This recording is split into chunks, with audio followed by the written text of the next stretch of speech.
Okay, I actually thought this was a Babylon Bee headline. I really did, but no, this is real. Benjamin Netanyahu, who's currently bombing 7 countries and being investigated for genocide, nominated Donald Trump for the Nobel Peace Prize. A Nobel Peace Prize for Trump, who just bombed Iran and is handing out weapons like Halloween candy. Watch this. Thank you very much, everybody. It's an honor to have Bibi and Sarah with us, friends of mine for a long time, and we had a tremendous success together. And I think it will only go on to be even greater success in the future. So it's really nice to have you at the White House. It's nothing like the White House, and it's great to have you both and all of your wonderful people, Ron. We've worked together for a long time. And we've done well together. And we had a great time. We saved a lot of work, but we had a great result recently. And we're going to have a lot of great results, so it's great to have you. Thank you very much. Thank you. I want to express the appreciation and admiration, not only of all Israelis, but of the Jewish people, and many, many admirers around the world for your leadership of the free world, your leadership of a just cause,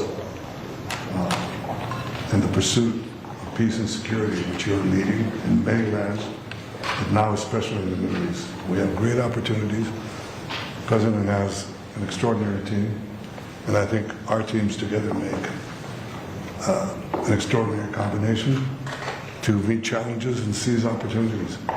But the President has already realized great opportunities. He forged the Abraham Accords. He's forging peace as we speak in one country, in one region after the other. So I want to present to you, Mr. President, the letter I sent to the Nobel Prize Committee. It's nominating you for the Peace Prize, which is well-deserved, and you should get it. Thank you very much. This I didn't know. Well, thank you very much. Thank you. Coming from you in particular, this is very meaningful. Thank you very much, Bibi. Thank you. Thank you for everything you're doing. Thank you. Coming from you in particular, this has a lot of meaning. Coming from you in particular, Bibi, the guy who's bombing 7 countries and committing a genocide. Thank you so much for nominating me for a Nobel Peace Prize. This means so much coming from you.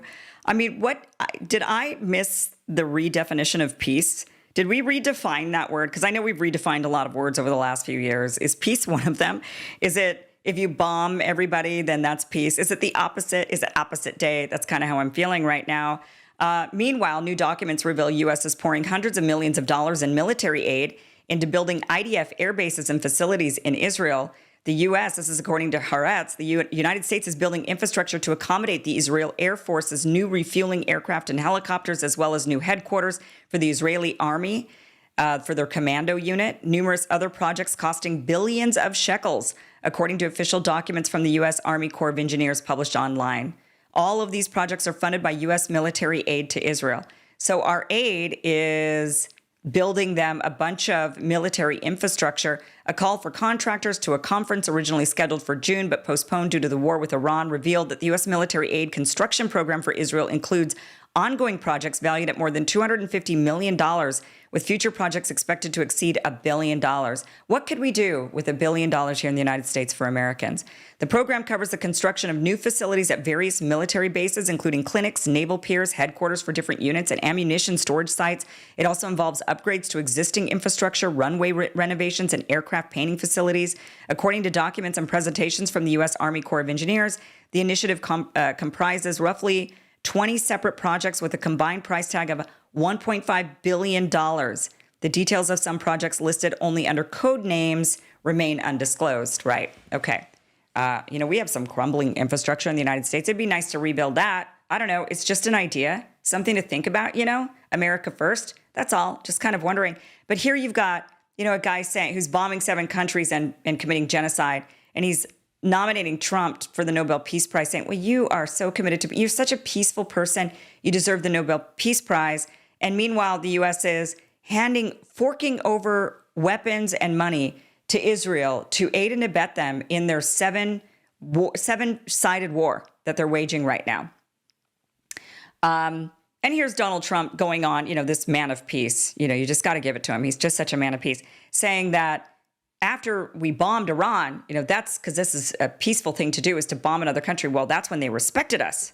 They called me to tell me they have to take a shot at us. This was Iran, very respectful. That means they respect us. Because we dropped 14 bombs, they said, we'd like to take 14 shots at you. I said, go ahead, I understand. They said, where they'd do it. I said, good. We emptied out the fort. It was a beautiful military base in Qatar who treated us really fantastically well. And they said, sir, 1 o'clock, okay? I said, it's fine. We could make it later. And we had nobody but 4 gunners. We had 4, they call them gunners, and they shoot the Patriots. They shoot the missiles up. It's hard to believe. I mean, just think about this for 1 second. The crowd is actually laughing. Donald Trump is, really think about what he's talking about. He's talking about a foreign country, an adversary, a country that we're effectively at war with, calling him up and saying, hey, listen, we're going to bomb you. And he's saying, yeah, okay, no problem. Go ahead and bomb us. Go ahead and blow up some of the infrastructure that American taxpayers paid for, billions of dollars. Go ahead and blow it up, because you know what? I got the money set aside already to rebuild it. I already took the money from the American taxpayers to rebuild these bases, and just, do what you can to not harm anybody, but go ahead and blow it up. And the crowd is laughing. The crowd is actually laughing. Imagine if your neighbor called you up and was like, hey, listen, I just have to set your shed on fire. You don't mind, right? You did set my shed on fire, and, you did actually participate in that drive-by shooting through my living room window, but I've just got to set your shed on fire, right? No big deal. And rather than saying, no, absolutely not, we don't want you to do that, he instead is making a joke out of this, and the crowd is laughing along. Rather than, is war serious, or is it not serious? Is it a game? Is that what's happening here? Is this just a tit for tat game we play, and we just know, oh yeah, we'll hit them, they'll hit us back, no big deal. Well, why are we even doing it then? What is the point? What is the point of any of it? Why do it at all in the first place? That's the question many of us had. Why even do it at all in the first place? Here's, another indication that he is a man of peace. Here he is saying that he is going to continue sending weapons to Ukraine. Mr. President, are you planning to send more weapons to Ukraine? We're going to send some more weapons. We have to. They have to be able to defend themselves. They're getting hit very hard now. They're getting hit very hard. We're going to have to send more weapons. Yeah, defensive weapons primarily, but they're getting hit very, very hard. So many people are dying in that mess. Okay, so he has not been able to gain any peace when it comes to the Russia-Ukraine war. He said that would be over in a day. Here he is saying, well, actually, it's not, because Putin talks a lot of bullshit. That was a war that should have never happened, and a lot of people are dying, and it should end. And I don't know, we get a lot of bullshit thrown at us by Putin, for you want to know the truth. He's very nice all the time, but it turns out to be meaningless. That was a war that should have never happened. Right, and okay. A lot of people are dying. Yeah, let's just hear it one more time. It should end, and I don't know, we get a lot of bullshit thrown at us by Putin, for you want to know the truth. He's very nice all the time, but it turns out to be meaningless. Okay, right, because he doesn't want to end the war. You want to end the war. You think that you can, because you think that being the president of the United States is the almighty God position. It turns out it isn't. So we haven't seen any real peace that have been made. In fact, saying, well, you ended the war in Iran, so that's great. Wait a minute. No, you started the war in Iran. You didn't end the war in Iran. You literally started the war in Iran. So you didn't end the war between Russia and Ukraine. You haven't ended the war between Israel and Gaza. You didn't actually end the war between Iran, the United States, and Israel, because you actually started that war. So where exactly does this Nobel Peace Prize thing come in? Like, at what point do we say, yeah, you totally deserve this? Meanwhile, coming from a genocidal government, coming from a genocidal prime minister who is committing an actual genocide in Palestine, which people don't want to actually believe. I don't know how much clearer it can get, but this is very clear. This is Asal Rod who pointed this out, saying that these are two headlines, one from Haaretz and one from the Times of Israel. The Haaretz headline here says, Defense Minister says Israel plans to concentrate all Gaza's population in humanitarian zone built on Rafah ruins. Concentrate all of them into, I don't know, a concentration camp?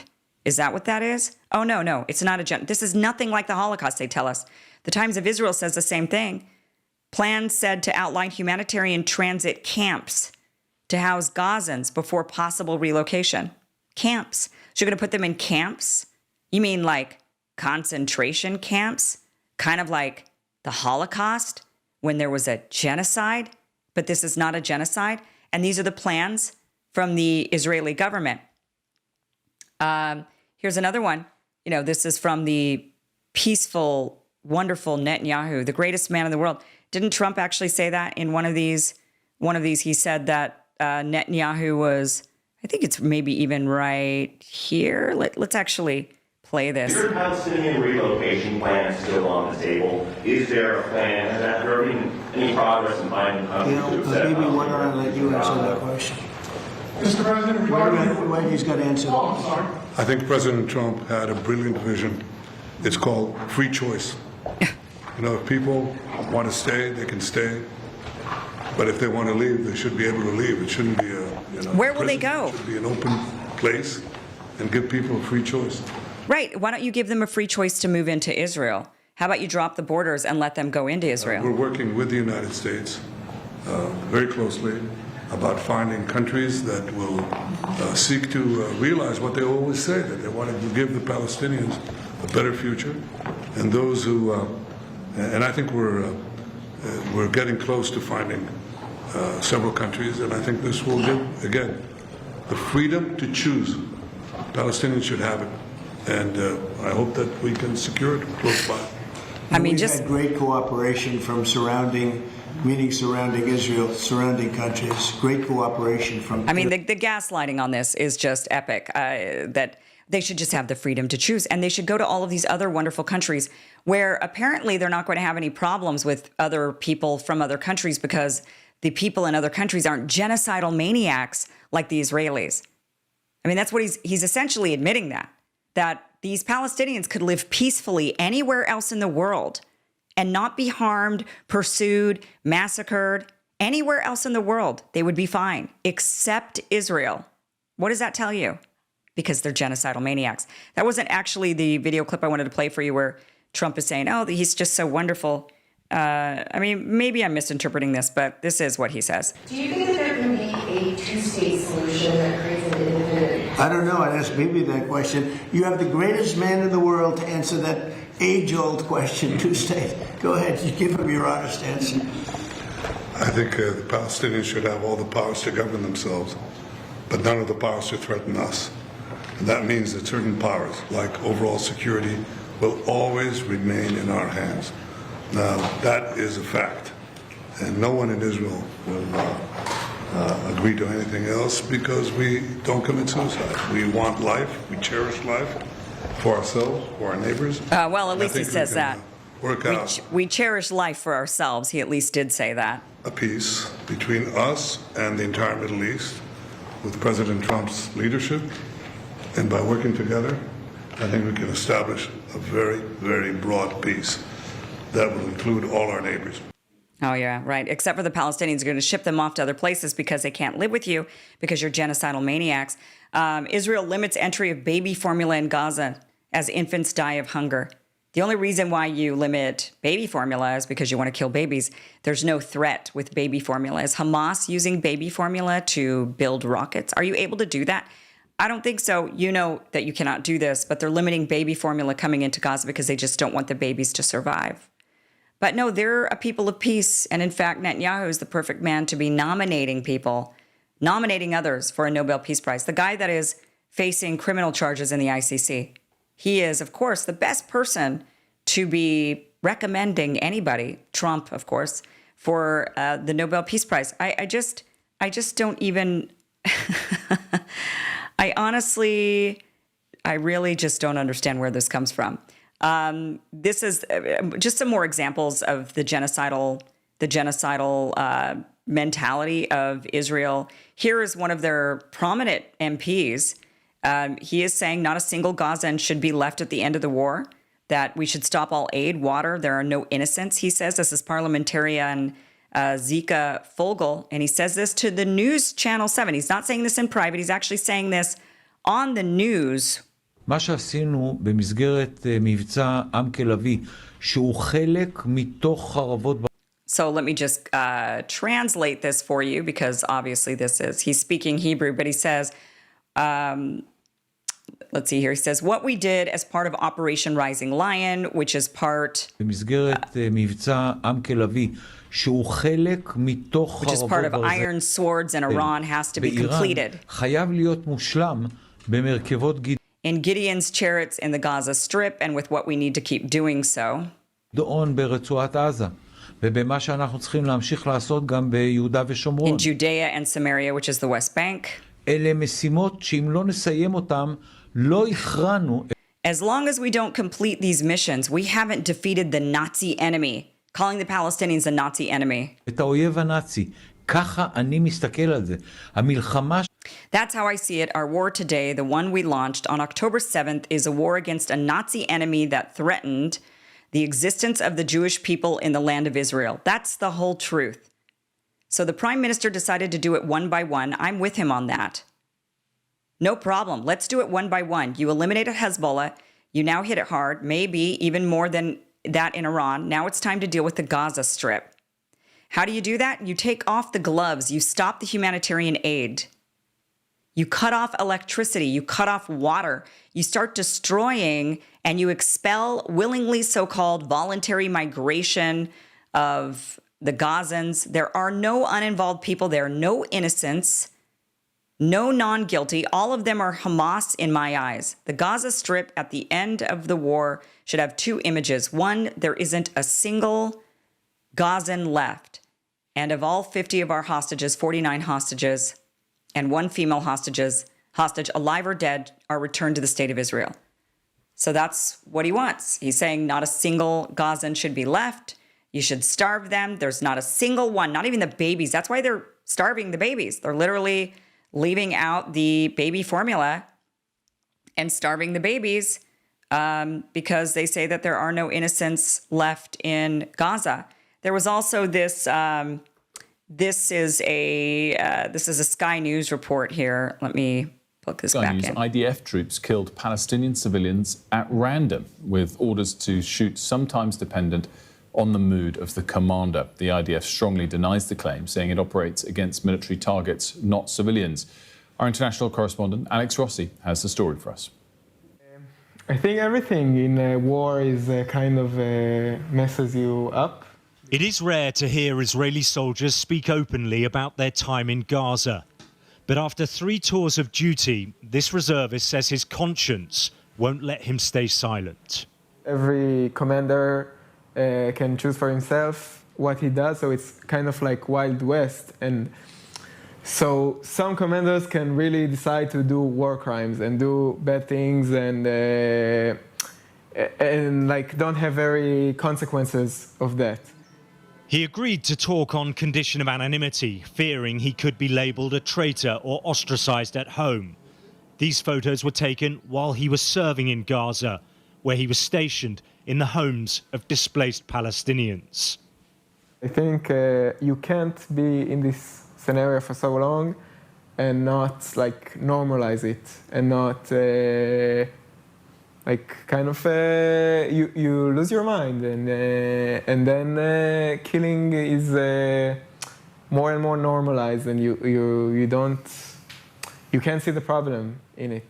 Kind of feel like I took part of something bad and so I think it's like I need to counter it with something good that I do. And I hope that by speaking of it, it can change like how things are being done. And I think a lot of people, if they knew exactly what's happening, they wouldn't. It wouldn't go down very good for them, and they won't agree with it. Well, let's hope. I mean, it would be. I would like to think that if the majority of Israelis knew really what was going on, like this anonymous Israeli soldier speaking out, if they really knew what was going on, that they wouldn't support it. I would like to think that that's true. I'm not sure if that's true. When you've got, the MP going on the news saying publicly, yeah, kill them all. I want them all dead. So I would imagine a lot agree with him. And those are the commanders that are saying, shoot at will, shoot the Palestinian civilians at will. Go ahead. They're all enemies. It's hard to believe that very many Israelis would actually change their mind. I'm sure some would, but I'm not sure if it's the majority. There is just some serious brainwashing that has happened and fear that have been embedded into the Israeli people, just the same as what was embedded into the German people during the Holocaust. That same fear drives you to do some very, very horrendous and heinous things. And that is ultimately what is driving this. I don't believe anybody's inherently evil. I don't believe that anybody has, evil beliefs or evil, really genuinely evil. I think that the fear that there are things that drive them to think in an evil way, and that is typically fear. Fear drives people to the brink of madness, to where they then will do the unthinkable in order to protect themselves and keep themselves safe in what they think is the best way to keep themselves safe. We've seen this play out time and time again in a variety of different scenarios. And unfortunately, we're watching a very, very fearful population commit genocide and sanction genocide because of that fear and that desire for their own safety. But certainly, there are men like Netanyahu who may not be operating out of fear as much as they are out of agenda, out of driven agenda, out of ideology, an ideology of taking the whole land. And he knows that this is his best shot and last shot at doing it. And it's very, very clear to all of us that he is going to do it. And then the gaslighting that we've all been subjected to, and this nominating Trump for the Nobel Peace Prize is the epic level of gaslighting. As they bomb numerous countries and commit genocide and starve babies, they have the gall to actually nominate, Netanyahu has the gall to nominate Trump for the Nobel Peace Prize, and Trump has the gall to actually sit there and say, what a great honor coming from you, Bibi.